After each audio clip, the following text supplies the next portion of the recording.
Hearing के अंदर अपने और साथियों का, मिनिस्टर्स का नाम भी लिया है। देखिए, 15 दिन की जुडिशियल कस्टडी मिल गई, अब उनको तिहाड़ रहना पड़ेगा। ये पहले मुख्यमंत्री होंगे दिल्ली के जो कि तिहाड़ में होंगे, और मुख्यमंत्री रहते हुए तिहाड़ में। कुछ शर्म हो तो इनको तुरंत इस्तीफा देना चाहिए। मतलब जो मूल बात आज ईडी के सोर्स से जो निकल कर आई और जो रिपोर्ट की जा रही है वो है कि अरविंद केजरीवाल ने कहा कि विजय नायर जो कि कंड्यूट था, जो कि साउथ लॉबी और आम आदमी पार्टी के बीच का आदमी था, बिचौलिया था, वह मुझे रिपोर्ट नहीं करता था। उसका कहता था कि केजरीवाल को रिपोर्ट नहीं करता था, वह आतिशी और सौरभ भारद्वाज को रिपोर्ट करता था। इसका मतलब ये जो पूरा रैकेट है, बड़ा रैकेट है, इसमें आतिशी और सौरभ भारद्वाज भी इन्वॉल्व हैं। और अरविंद केजरीवाल खुद सजेस्ट कर रहे हैं कि ईडी को इनकी भी इंक्वायरी करनी चाहिए, इनकी भी इंटेरोगेशन करनी चाहिए। अपेक्षा करते हैं कि ईडी इनकी भी जांच करेगी और समझेगी कि विजय नायर का क्या रोल था, और जिसमें सौरभ भारद्वाज और आतिशी भी का क्या रोल था। ये पूरा का पूरा जो घालमेल है, इसकी जानकारी पूरी ईडी को पब्लिक के सामने लानी चाहिए। आरटीआई में रिपोर्ट आई कच्छाद्वीप आइलैंड को लेकर, सुबह इस पे मिनिस्टर जयशंकर जी ने भी पीसी भी करी है, जिसमें बताया है कि कैसे कांग्रेस ने उसको दे दिया था श्रीलंका। नहीं, ये तो आज स्पष्ट हो गया, कच्छाद्वीप जो आइलैंड है वो कांग्रेस ने श्रीलंका को परोस कर दे दिया। देश का एक हिस्सा, भारत का एक हिस्सा, अटूट अंग काटकर आपने श्रीलंका को दे दिया और किसी को जानकारी भी नहीं होने दी। और उसका जो नुकसान हमारे मछुआरों को हो रहा है, हमारी जो फिशरी इंडस्ट्री को हो रहा है, उसके बारे में सोचा ही नहीं।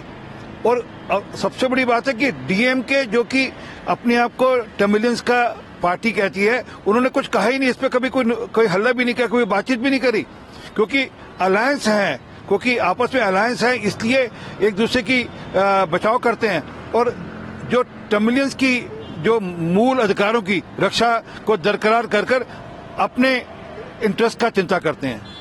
सर, कल जब पीएम मोदी के खिलाफ लड़े और जबकि ऑपरेशन करप्ट को ही बचा रही है, जो कल दिल्ली में रामलीला मैदान में हुई, वो सबके सब वो लोग इकट्ठे हुए थे जो भ्रष्ट थे।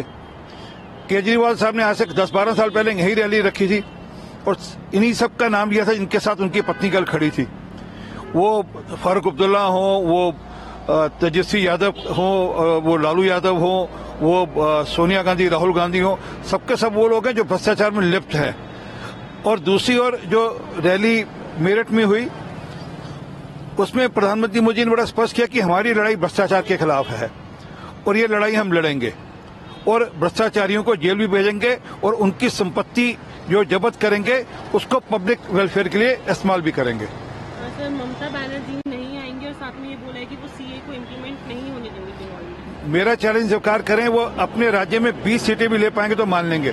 और सीए लागू होना उनके अधिकार क्षेत्र में नहीं है, सीए ऑलरेडी लागू हो चुका है। वह सीए के बारे में कुछ कर नहीं सकती, वो सीए राज्य का विषय ही नहीं है, वो स्टेट का विषय नहीं है। सीए सिर्फ उन लोगों के लिए है जो कि पाकिस्तान, बांग्लादेश, अफगानिस्तान में प्रताड़ित हैं, हिंदू हैं, सिख हैं, चाहे वो क्रिश्चियन है, चाहे वो जैन बौद्धी हैं, उनके लिए। परंतु ममता बनर्जी तो हिंदू विरोधी हैं, इसलिए इस प्रकार के बयानबाजी करती हैं। राहुल गांधी के बगैर नहीं कर पाएगी। हिंदी में कहावत है, खिसियानी बिल्ली खम्मा नोचे। जब कर्नाटका जीतते हैं, तेलंगाना जीतते हैं, हिमाचल जीतते हैं, तब तो ईवीएम ठीक है। अब क्योंकि दिख रहा है कि चुनाव जीतेंगे नहीं, इनके जो अपने घटक दल हैं, ममता बनर्जी ने कहा था कि आप 300 में से 40 सीटें नहीं जीतेंगे, तो दिखता है कि चुनाव हार रहे हैं, इसलिए ईवीएम पे ठीकरा फोड़ लो।